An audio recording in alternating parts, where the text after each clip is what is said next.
We're back with editor of SWAT magazine, Denny Hansen. So, have you heard about this white paper from the ATF? I have. It was quite the bombshell. Yeah.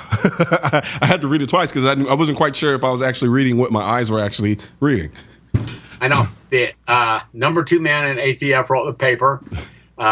It wasn't supposed to be for general dissemination, but it got out. I found it interesting that it was written on January 20th, Inauguration Day. So why would you find that interesting for those who can't read between the lines? I think there's a new sheriff in town. I definitely have sensed a bit of a culture shift. Or you know what? Let me take that back. A bit of an emboldening.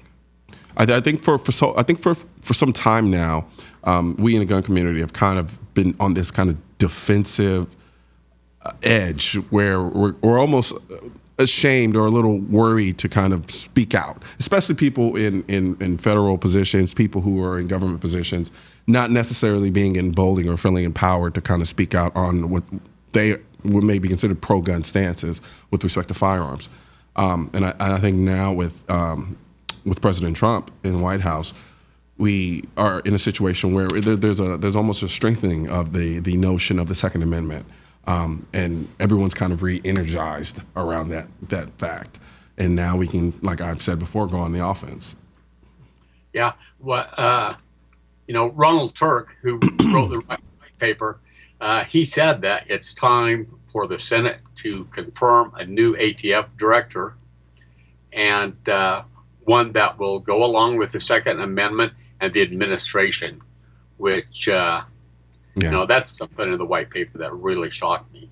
Yeah, no, I know, especially considering, just the rhetoric that have been coming out of a lot of the federal agencies has been vehemently anti-gun, almost to the point where it hadn't really very much tried to hide it. And of course, you had the figureheads who would kind of speak out and use this soft, colorful language to kind of hide the fact that they're anti-gun. But it is, like I said, it was almost startling a little bit. Like I said, I couldn't really believe what I was saying. Now, it is just an opinion piece. It's not something that's binding of any sort. But nonetheless, it does speak to what I think you were alluding to as a bit of a cultural shift in these federal agencies. The way Ronald Turk ended that in his notes, he said that we want to limit registration and to continue to protect our Second Amendment rights while protecting our nation, which was, and to hear the number 2 guy in the ATF say, we need to, protect our Second Amendment rights is, it was surprising. I mean, for an agency that has been touted as enforcing some of the most non-logical, non-common sense measures when it comes to firearms, it's interesting how much of a common sense approach he took in these papers. And it really is. ATF has a bad rap with a lot of people. There's a lot of good agents I've run across in my career and here. I recently had a compliance check. And lady comes to the door. At 8:10 in the morning, I'm here for a compliance check. I'm not even fully caffeinated yet, right? Yeah. And, I said, "Oh, is this gonna take a long time, or is it gonna be fast and furious?" And she about fell over laughing. She thought that was the greatest thing she'd heard in some time. But I know there's a lot of people watching this like, what is so funny? That's an inside joke for you people who don't get it. But it's I agree with you. I do think in many ways we tend to take the figureheads of the agencies and then it just and we trickle down hate to all the rest of the people who are there within those agencies and slightly lower positions in terms of not being the figurehead.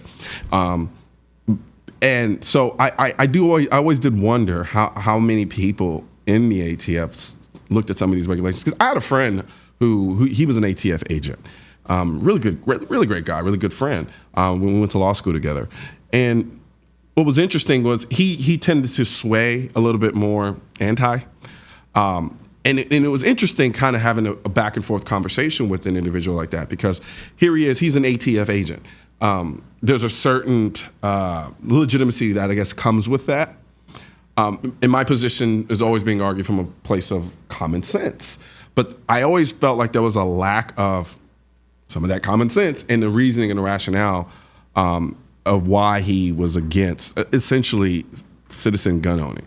And I remember when I was taking the bar exam, I mean, he basically took the bar exam with a Glock 26 strapped to his ankle. I thought that was kind of cool. I was kind of upset because I couldn't do it myself, but I mean, he was a federal agent, so he had the ability to do that.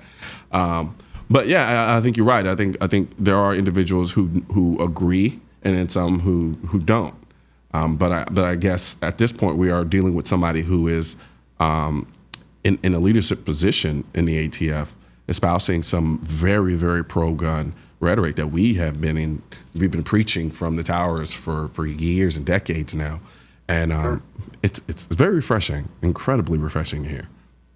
You know, there's a lot of difference between the people at the top who get the national coverage, going back to, you know, we want to bring together the cop on the beat and the man on the street. The popular media likes to speak of national organizations. Well, they endorse these bans. The rank and file don't. Yeah. And I think that's the same way in most of the ATF agents I've met. What some of the administrators might believe, they don't, and they enforce the laws pretty fairly. Awesome. And consistently. Well, that's good to know. That's good to know. And I think there's a lot of people who aren't aware of that, you know, so it's good for those people to hear that as well. Now, go ahead. I'm sorry. Going back to the laws that are on the books and kind of dovetailing into national reciprocity is the Hearing Protection Act. Yeah. And there again, I don't know what would be put on that, but the white paper, he talks about deregulating them with no laws, you know, which would make the Hearing Protection Act moot if the ATF would actually deregulate it. Yeah. And you could go into Jim's bait shop and buy some next to the Slim Jims there. You know, it's funny. It's interesting hearing people who aren't really involved in firearms hear the notion that, you know, we deregulate silencers. For a lot of people, they think they're illegal to begin with. However, what's interesting is they have a very hyperbolic understanding of suppressors Sure. and you know what they do. And I think a lot of the fear is unfounded. Not a lot of it, almost all of it. So how many old movies did you see where they screw a suppressor onto the end of a revolver? Wait, you can't do that? Not gonna work. Sorry about that, Skippy, but yeah, no, it's and the interesting is, it's like I've recently been shooting with suppressors when I've gone to the range. It's really hard to go back. You really don't realize how it's. I don't want to say stressful, because for me shooting is incredibly peaceful, but it's just a different experience altogether. It just makes it even more enjoyable, and I already enjoyed it immensely. So I really do hope we get to the point where we just deregulate the idea of suppressors or silencers, whatever you want, terminology people want to use. So yeah, I'm right there with you in that regard. yeah, it would be great. It's long overdue. You look at how draconian the laws are in Europe, Yeah. as far as gun laws, and it's considered rude Yeah, not to have. without a suppressor there. Yeah. So No, absolutely, absolutely. So now with the Trump presidency, is your magazine planning on switching gears at all? no, not No, really. just keep going in the same direction. Like I can't think of any reason why you would switch gears or anything of that sort. But I do know there's a bit of there's a calm in the industry, so to speak, with respect, because you know, just we're so used to kind of this up and down, dealing with people constantly. It's almost, you know, this hyper aggressive defensive nature that we have, a reactionary, more so than just kind of going with the flow. The SHOT Show was great this year. Yeah, absolutely.